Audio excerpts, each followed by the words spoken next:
Hi friends, ఈరోజు మనం పుదీనా రైస్ ఎలా చేయాలో తెలుసుకుందాం.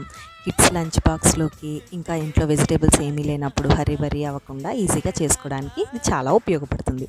ముందుగా ఆనియన్స్ అలా సన్నగా తరిగి పెట్టుకొని తర్వాత అందులోకి అల్లం వెల్లుల్లి పేస్ట్ కొంచెం, తర్వాత మిక్సీలో వేసుకోవడానికి పుదీనా, పచ్చిమిర్చి ఇంకా జీలకర్ర ఆ మూడు మిక్సీ గ్రైండ్ చేసుకోవాలి.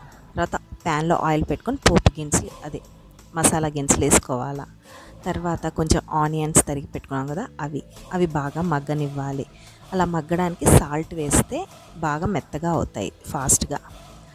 చూడండి, సాల్ట్ వేసాను. తర్వాత ఆనియన్స్ బాగా మగ్గిన తర్వాత అల్లం వెల్లుల్లి పేస్ట్ వేయాలి. అది కూడా కొంచెం బాగా పచ్చివాసన పోయిన తర్వాత మనం మిక్సీలో గ్రైండ్ చేసుకున్నాం కదా పుదీనా లీవ్స్ ఇంకా పచ్చిమిర్చి జీలకర్ర ఆ మూడు కలిపి దాంట్లో వేసుకోవాలి. బాగా పచ్చివాసన పోయేదాకా ఉంచాలి. తర్వాత ముందుగా కుక్ చేసుకున్నటువంటి రైస్ని అందులో వేసి బాగా మిక్స్ చేసుకోవాలి.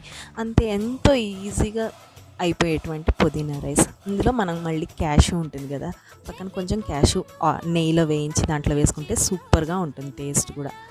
మీరు పక్కా ట్రై చేసి ఎలా ఉందో నాకు కామెంట్ బాక్స్లో తెలియచేయండి. Thank you for watching my video.